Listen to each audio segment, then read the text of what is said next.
Escolta, se han lanzado 20 OPAs que han sido interpretadas positivamente por un mercado que ya disponía de un enorme volumen de liquidez. Escolta, García. Un momentet. No olvidemos que los inversores internacionales toman posiciones en Latinoamérica a través de España. Un momentet. Debido a la elevada exposición de las compañías españolas en dichos mercados. Hi ha un tipus negre. Quin tipus? El president nou. Ah, hi ha un tipus nou. Sí, exactament. Ah, no sabia que estàvem buscant. Estàvem buscant un president nou. Empresa. I és negre. Ben negre. Molt negre? De color, negre. Africà. Més o menys. O sigui, un home de color. Un home de color? Ja. Escolta, amb tu puc parlar, oi? Home, a mi pots parlar del que sigues. Tu creus que jo sóc racista? Per favor. El que crec és en la diferència, que és una altra cosa. Això és una altra cosa. Sí, clar. Que no és el mateix ser xinès, que negre, que filipí, que no ho sé, que cubà. Entens? Collons, jo mateix.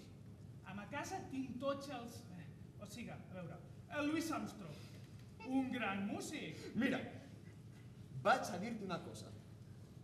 Davant del que m'estàs dient, només puc fer dos coses. La primera,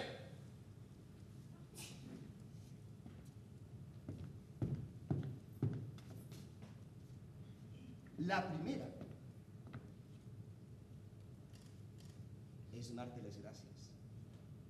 Et dono les gràcies. Saps per què? Per la teua sinceritat.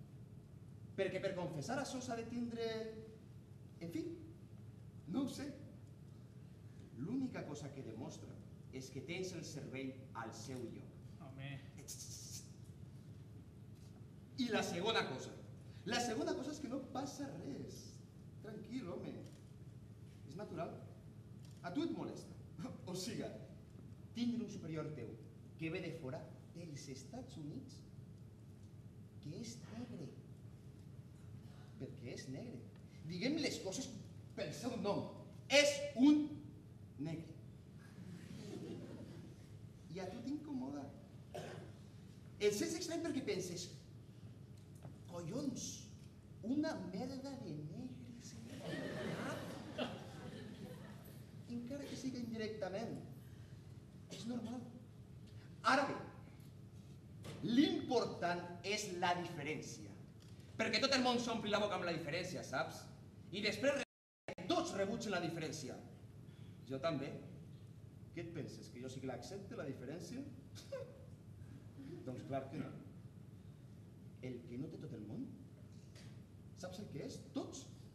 El que no tenen, això és l'important. Són les pilotes per a